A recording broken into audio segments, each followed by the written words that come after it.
hello everyone, and welcome to the Nevada Lithium live event hosted by Six. I'm pleased to introduce the speaker for today, Stephen Rentschler, the CEO. Steve will be discussing what 2023 had in store for Nevada Lithium and what investors can expect going into 2024. And after that, we'll be accepting questions. As a reminder, you can submit your questions in the chat at any point during the presentation. As always, this summit is being recorded and will be available to watch shortly afterwards.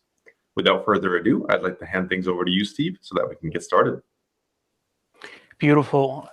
Thanks, Max. Thanks so much for the introduction. Obviously, happy holidays to everybody, and very, very happy that you took the time.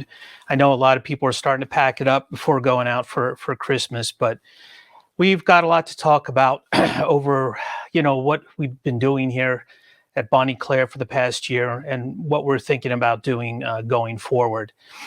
At this time of year, I mean, we call this an introspection, a retrospection, all these various things. And it's sort of like, you get to the New Year's Eve and everybody's singing Auld Lang Syne, and you're basically turning the page on one chapter and starting a whole new book, having your resolutions, things like that. And as I've been thinking about it, I've been sort of thinking about it in a different bit of a way. Obviously, 2023 was a transformational year for Nevada Lithium Resources. So I don't see this sort of as we're closing the book and starting with another one. To me, this is all one continuous book. I think the prologue has just been written. I think what remains to be seen is what kind of book we have on our hands. At one end of the spectrum, do we have Paradise Lost? And maybe in terms of the value that we're going to get from that, and longer term is, do we build Bonnie Claire ourselves? Do we have something shorter, like Rip Van Winkle, something like that, in which case we have an XOA to basically get shareholder value in, say, 2.5, 3 years? Or do we have sort of a multi-volume type of a thing going on here? The Letters of St. Paul or J.R.R. Tolkien's The Trilogy, where we have multiple projects. And the answer is to all three, well, we don't just know yet. And the way I sort of think about it is I try to simplify things, is I look at sort of the overall factors that are going to contribute to the path that we're going to take. And I think there's really three big ones that we should think about. And one of them is lithium prices going forward. The other thing is the execution of your management team. And then obviously there's also what's Bonnie Claire going to show us as we go forward? And I think, and I hope that you'll agree, all three things right now are functioning very well. And it's going to be very interesting to see how this all unfolds. In any case, when you take our current market capitalization and you look against the potential value in any of these scenarios, it's just tremendous. And frankly, that's why, sorry about that, why we're doing this. So put that on. So first thing is, let me just start with the lithium overview. The reason this is important is because from my background, the lithium prices are certainly going to be higher than where they are now. I know everybody right now is very, very focused on what's going on with the Chinese and short-term supply demand, all of these sorts of things. I just don't really think about it like that. From my perspective, over watching sort of global commodities for the past 30 years, I understand that when you're trying to basically increase supply at a 15 or 20% annual growth rate for on the order of 6 or 7 years, which is essentially what's going to be needed to get to the minimum demand numbers that we're talking about, everything that I've seen, it just really, it's almost impossible. And what this will do is give us a tremendous uplift. If the lithium prices, sort of I don't know, just think of them as sort of hands underneath us, pushing upwards, as it will really for all projects, to help us get the greatest net present value out of this project going forward. Very recently, Robert Friedland was talking about sort of the incentive pricing for copper. And it was on the order, he was saying around $8. And just for reference sake, just say copper's around $4 right now. So essentially, you bring on new copper supplies. He's thinking that you need double what the current copper prices are. And I think of things in terms of analogies. Well, copper is essentially a mature, commodity industry. And here we are trying to basically build lithium from call it zero, but it's really 450,000 tons a year, say last year, up to 2.5 or 3 million tons by the end of the decade. So it gives you an idea, despite all sort of the squirrely stuff that's going on right now, about what the long-term lithium prices are going to be needed to bring in additional lithium like Bonnie Claire's. And the reason I bring this up is because we're sitting here with a PEA that was done 2 years ago at $13,400 lithium, or 32,000 tons a year lithium carbonate for 40 years. That PEA showed tremendous leverage to basically increasing lithium prices. You get up to $30,000 lithium carbonate equivalent prices, and you're talking about $6 billion type of project. And you can go back and look at the news release and see this. Now, of course, we know that we're already one of the biggest projects in the world right now. You know, we've been called either, I think, the third largest clay / unconventional deposit in the world, the second largest in North America, all these sorts of things over the last couple of years. We just had a tremendous report that came out about us, written independently from us. We didn't pay for any of this coverage, by RFK out of London, which basically said that we're out of their all their projects, and I think it was over 60 of them, that we were certainly the most attractive of all their high-profile lithium projects. And I think that was, yes, again, out of 60. So we're just starting to get the word out about the project, which is, of course, the big disconnect that we've all seen between the market capitalization that we have now and the value, whatever that may be going forward, as I sort of drew out over the different options. Now, I think the thing to start in terms of when we run down what we've done and where we're going, and we look at sort of the PEA and where it's leading towards the PFS, we should do that because that's really the core of this entire thing. And it encompasses all these different facets of the workflow that you've seen coming out in the news releases over the course of the past year. Now, if you're newer to natural resource investing, again, sort of the natural progression is that you go from a resource estimate and then you apply some more economics against it. You get a PEA, preliminary economic assessment. You take that to a preliminary feasibility study and then ultimately a bankable feasibility study. And it's just increasing, levels of de-risking all along. And de-risking is the key to this because it's until you're in the middle of this doing it, it's easy to think about this, I think, in sort of a non-concrete type of, a very abstract sort of a way. These are very concrete steps that we have to go through, and there's no guarantee at any point in time that they'll work. So you have to go through, continue to de-risk, and as you get, certain variables brought, your cost perspective, other technical reports, things like that, you bring them into finer levels of basically acceptability, levels of confidence. You ascend along basically that spectrum from PEA to PFS. And that's what we're heading towards right now. And the game plan is still to get PFS completed by the end of 2024. And PFS is typically sort of the leverage point where bigger companies will want to become involved with you because they understand the de-risking that's taken place. Having a PFS is obviously much closer towards having a real mine than a PEA is. And I think to a certain extent, the level of seriousness that's assigned to these reports is sort of a whole different ballgame. But be that as it may, we have a very, very economical, robust PEA in place, which has allowed us to talk to a lot of people at a very early stage. I would say that the biggest component within, the PEA getting to PFS is our drilling program at Bonnie Claire. In October of 2021, when the PEA was written, obviously we didn't have 2022 drill results, nor the last 2023 drill results incorporated into it. And what have we found subsequently?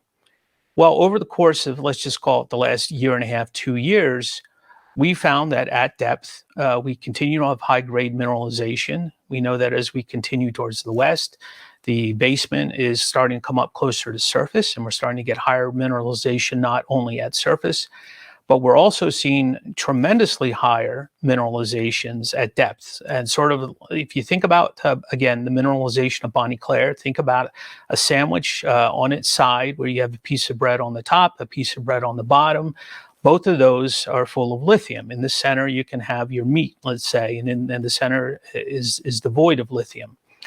Well, the top piece of bread would be, obviously, if the numbers continue to increase, getting optimistically towards the potential for an open pit. What's underneath the meat is, of course, our borehole mining scenario, which was incorporated into the PEO, and this is really the primary course that we're continuing to pursue. But along the bottom of that second piece of bread on the bottom is where we're really starting to hit these tremendous, 2,000, 3,000, 5,000 ppm values. So that is the area of focus right now.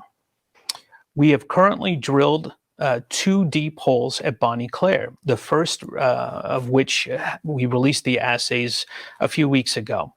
Now, normally we drill these holes to 2,000 feet of depth. However, the first of the holes for 2023, we took down to the geological basement, which was somewhere around 2,900 feet, so almost 1,000 feet deeper, 50% deeper. But what we found on the way down there is that there was about another 400 or 500 feet of mineralization. That was this very, very high-grade mineralization. And in a way, it really wasn't a surprise to us because the previous holes that had been drilled to 2,000 feet had ended in mineralization, so there's no reason to think that essentially there would be an abrupt cessation of the mineralization going down, but it was the grades and also the thickness of the intercept, again, 400, 500 feet further, that was really, really very interesting. And what it's going to do is make us think about what we're going to do in 2024 with the remainder of this program, because we may decide that we're going to drill deeper on these holes, which are necessary for the resource upgrade. So we've drilled 2 right now. We're waiting to basically have all of the cores complete. They need to be split and then shipped off to the assay labs. But remembering again that these are 22,000 or now 2,500 foot holes. So this is going to take some time. So we're waiting for the second hole right now. From what we've been told, it looks very, very similar. The mudstones look very similar in both the top and the bottom, which obviously gives us great hope that we're going to see similar grades. Really no reason that we wouldn't think to see that kind of thing. But we're not going to know for, I would say, at least a couple of months. Early spring, we'll make a decision how to progress with the remainder of the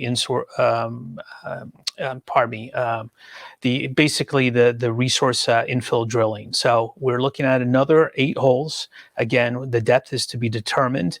What I hope to do is come back in the early spring or late spring, depending upon the weather. And best case scenarios that we could hit this with multiple rigs and come in and finish out all those holes, because getting all of that data then, which will then take us through 2024, at least I would say the summer, in terms of getting the assays and all of that back, will essentially, I think, be the gating factor towards completion of the PFS. So that's the main drilling that's going to be going on. And of course, again, is the infill resource upgrade drilling. So that gets us from inferred to measured and indicated for the PFS. And we're doing some secondary drilling as well. This is sonic drilling, which gets you, the way I think about it is even more of a precise of a core. It recovers even more than the diamond drilling that we're doing. But we're doing that to shallower depths, and that's being done basically for technical reasons. We want to know about water movement within Bonnie Claire, the strength of the ground, and this all goes down to about 500 feet or 700 feet if we can get there. To look and see about what kind of foundations would be necessary for certain kinds of buildings when it's time to do that. And it's also going to evaluate, what kind of pit walls we would need. And specifically, we're sort of thinking about the angles of those pit walls. So we're looking at the stability of the ground down to those depths, because if we get the potential to basically develop an open pit, we want to have this sort of in our pocket. I don't want to be delayed, sort of we get to the end of the year and like, oh dear, we need to do something else, or oh dear, we should do something else in addition to what we're doing. So better to get as much of this information as we can right now.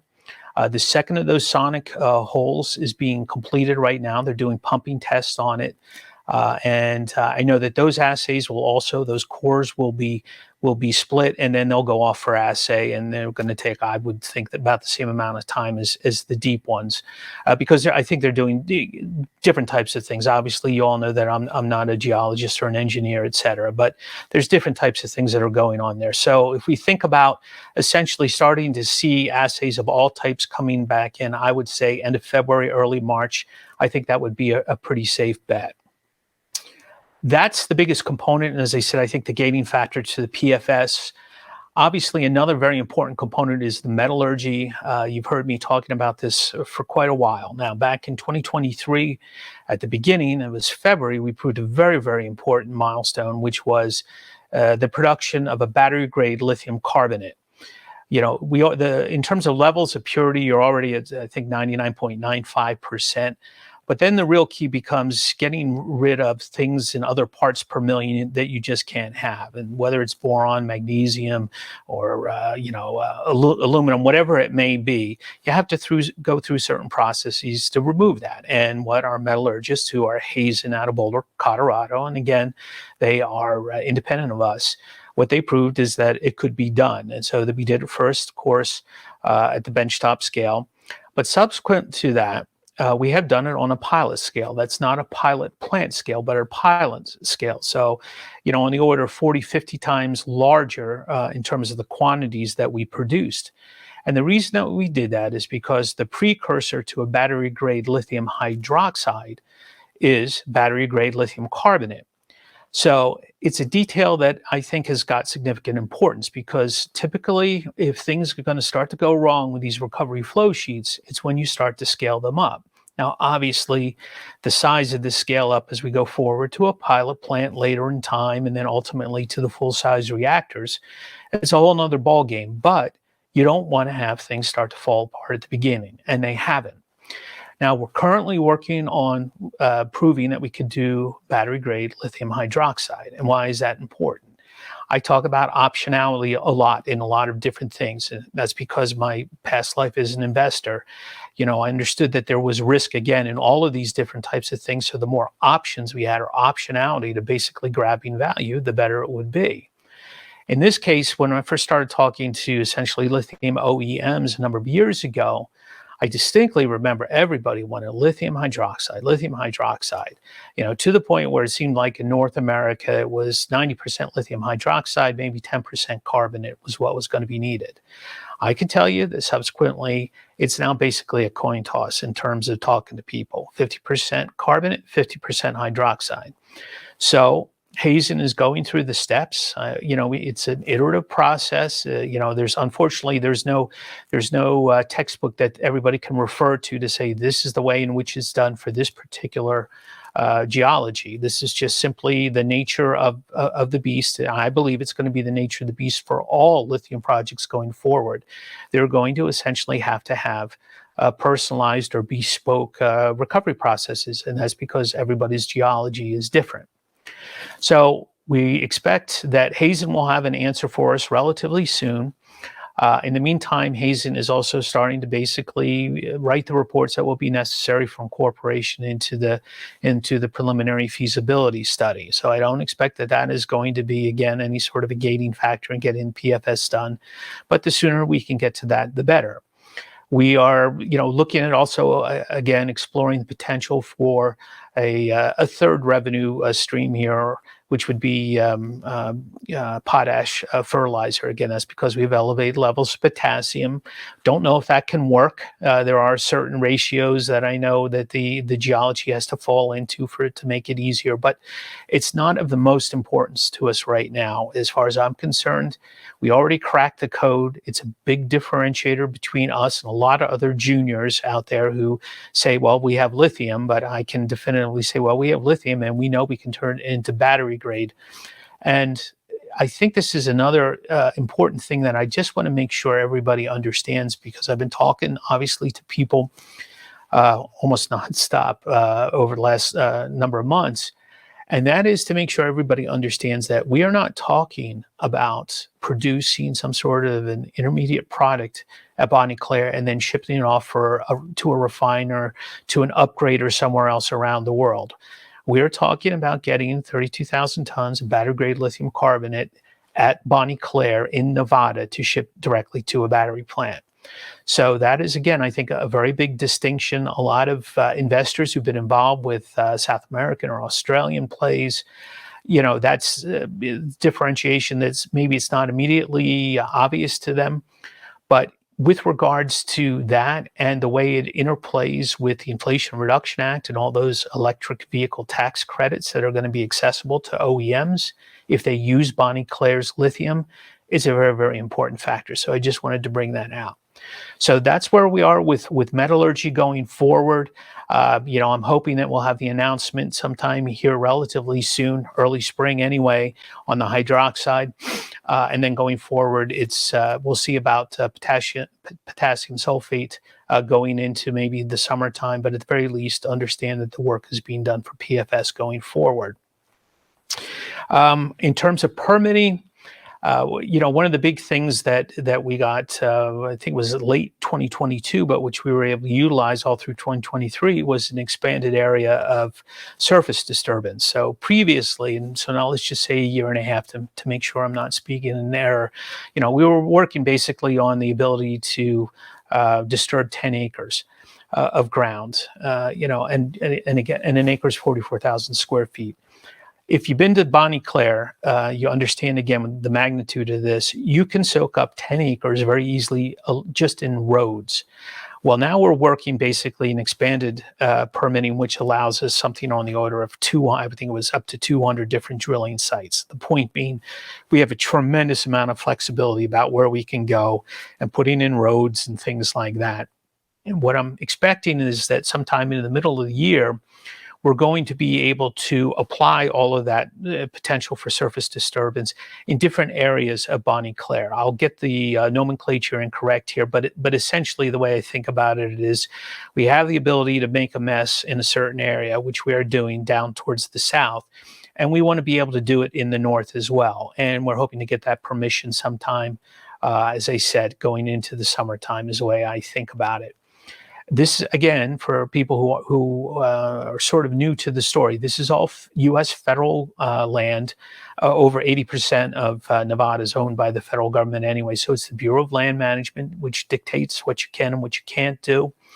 And, the field office out of Tonopah has been responsive. We've got environmental consultants and permitting consultants who obviously are helping us through this. And it looks to me like everything is on track. So that will give us additional flexibility, and we'll make that announcement, as I said, sometime mid-year 2024. So that's another piece of news that will be coming out. I think probably one of the most important things now to talk about is our marketing efforts. And if you've been looking at our website sort of over the course of the past, say, 6 months and to what we had previously, at the very minimum, you'll understand that there's been a tremendous rebranding that's going on in Nevada Lithium. Ultimately, how do I see this sort of playing out? I think it's no secret.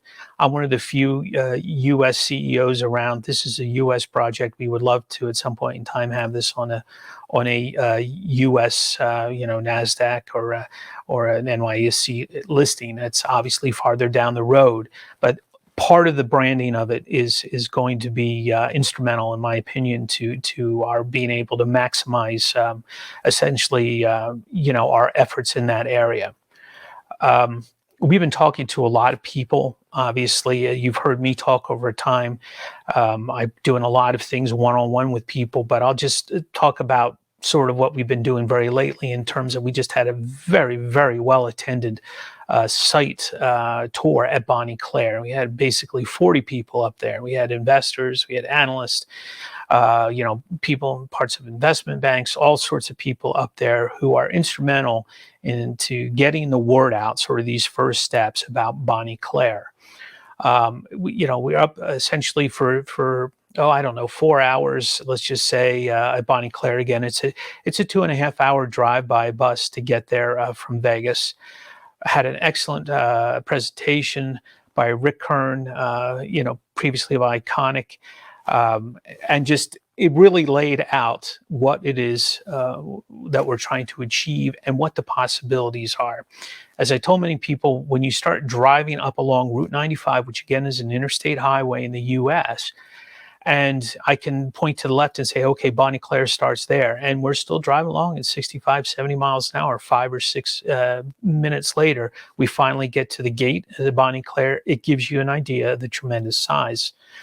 So I think people were very impressed with the team, very impressed with the asset. It opens your eyes again. Of course, the infrastructure, it can't get any more clear than when you get right off of the highway and you look above you and there's the high tension wires, all of this kind of stuff. A very successful trip.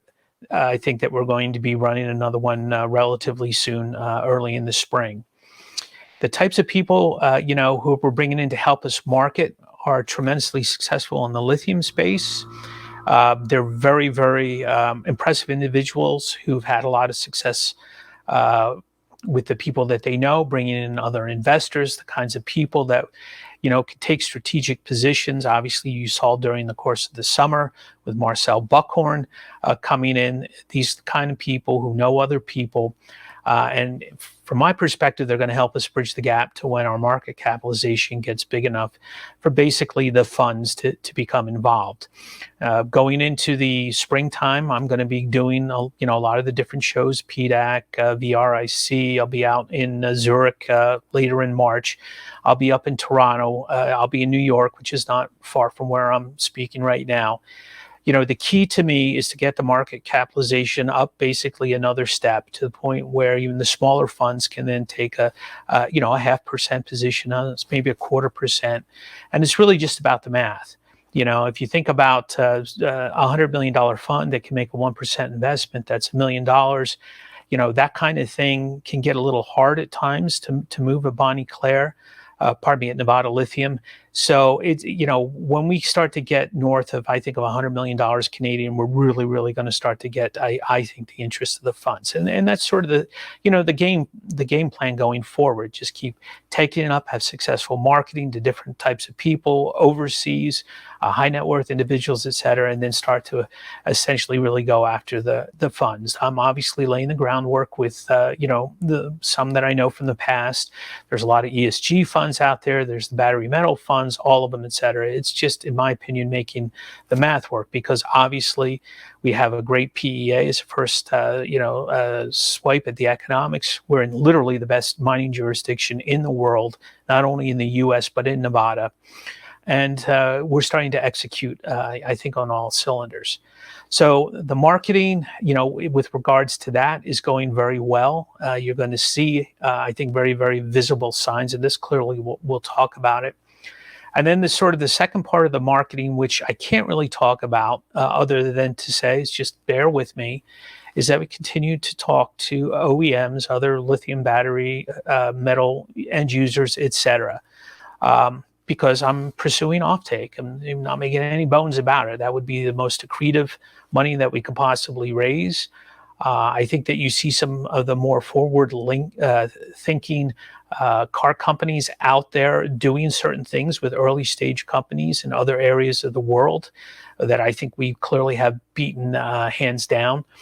But as you could imagine, if you were at the other end of the table, you don't want to have people like me talking about negotiations or just the talks or the NDAs or anything like that.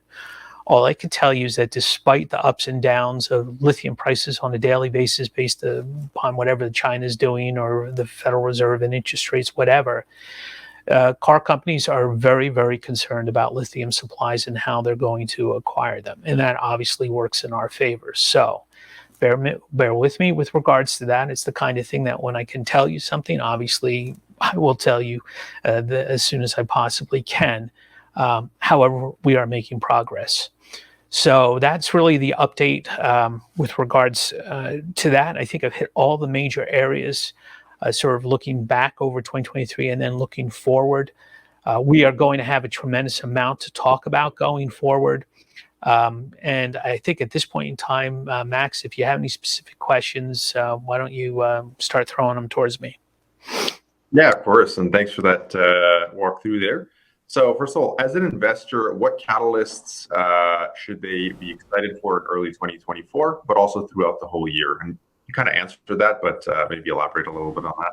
Yeah, well, I mean, the other thing I would say is there's difference between an investor and being a trader. I'm not saying that there's not a role for both, but the catalyst going forward are everything that we're doing toward in the progression towards the PFS. So again, we're going to have the drilling. We'll be restarting the drilling. Well, first of all, we're going to have the results from essentially 3 holes that we already have out, and they just simply take time. So think about that probably as the first of what's going to be happening. And again, in a couple of months, we're also going to be talking about the seismic survey. And, I probably forgot to talk about that in the context of the overall optionality of what's going on. We announced essentially a couple of months ago that we had initiated a 2D seismic survey.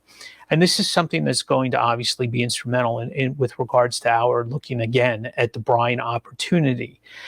Now, what you're essentially looking for here are what they call high angle vaults, so faulting. So just if you think about this, and this is going to be dumbing it down, so hopefully people don't get offended, but basically, the water at Bonnie Claire is a very, very high pH, so it's very alkaline, and it's normally acids that will dissolve sediments and put lithium into a brine suspension. The way that you get the more acidic water into basically the lithium sediments is to have these faults, right? So breaks in the ground at high angles. So think about, to me, the highest angle is a vertical fault. So you have an open chute of some sort, basically, that over time has let a more acidic rainwater and groundwater, because we have a massive drainage basin at Bonnie Claire, lets that water come in, get down, and attack those sediments. So the seismic is going to help us identify these areas. And again, these are structures that we know are up underneath Clayton Valley to our north about an hour. They're north-south running. The interpretation of the seismic, I will tell you, is pretty intense. It's iterative. It takes time. There's experts talking back and forth. But when it's all said and done, that's going to help us think about where we want to place basically a dedicated brine well at some point in the future. So we'll be talking about that. And then we're going to be talking about borehole mining. We have essentially technical reports that are being written on the viability of borehole mining. One of the interesting things that came out, a little bit more color when we were up at the on-site, is our VPX, Jeff Wilson. He's got his doctorate in structural geology. He's looking at the cores and he's saying to me, Steve, man, this is wild stuff. You're looking at pieces of core from 2,400 feet down, and it's as crumbly as the stuff at the top, right? I mean, logic would dictate sort of this stuff is going to be harder, more compressed, etc. So he's like, you could wash this away with a garden hose. Well, guess what borehole mining is, folks? It's basically a high pressure, garden hose that's rotating in a hole. So we're going to be talking about basically, what the conclusions of the report are going to be. That's from Kinley Exploration. All of that will probably, well, not probably, will get incorporated in one form or another into our PFS going forward. So I would anticipate that in early spring. Then we're going to recommence all the drilling.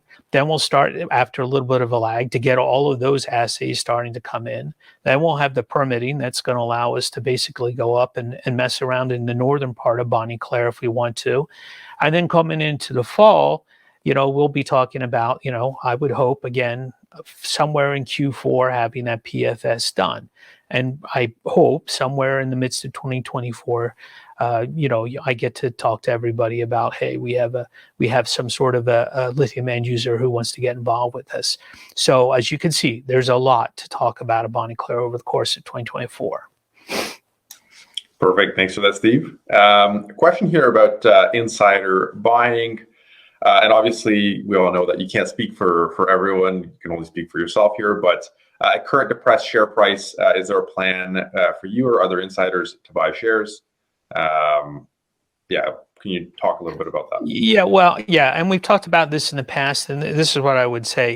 Insider buying, there's a lot of different facets to this, as well as sometimes it's what's occurred in the past, and it's also sometimes, is there a blackout basically at the company because there are things that are going on. So obviously I can't talk specifically about what is going on, but I just ask you to think about the different possibilities.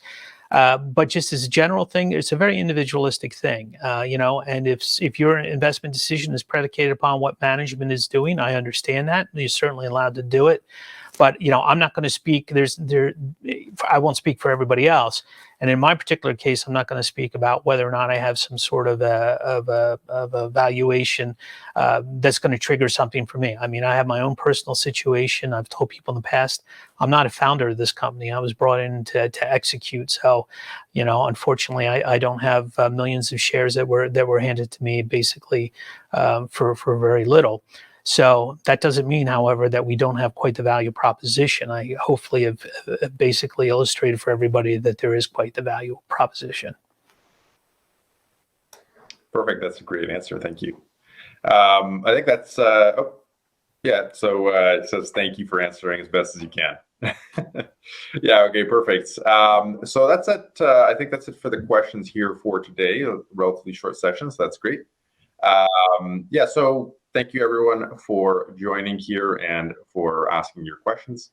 And thank you through this recap and outlook for 2024. So without holding anything back here, I'm just going to pass it back to you, Steve, for No, I appreciate everybody's time. Hopefully, when there are a few questions, it means I covered everything. Obviously, as you all know, I have a lot to say, so hopefully I didn't rush through it too much. We try to keep everybody apprised of what's going on periodically with the videos, obviously the news releases that come out. Again, I look at things from the perspective of a longer term investor. Things are crazy in the world right now. I get it. We have tax loss selling. We have interest rates that are higher than they were before, all these different things. I can't tell you how many times I've seen basically stock prices climb on a wall of worry. So if you believe in the lithium basically demand forecast, you think that lithium cars are here to stay, regardless of whether you agree with it or not. But if you think that they're here to stay, I think that we've got one of the best value propositions out there with, one of the largest resources out there in the best mining jurisdiction with demonstrated economics that give us a tremendous amount of leverage to rising lithium prices, which, as from my perspective, I'd be more than willing to make a bet on going forward. So I hope to talk to you all as shareholders in the future, and always feel free to ask us questions. And I think that's it. Everybody have a great holiday.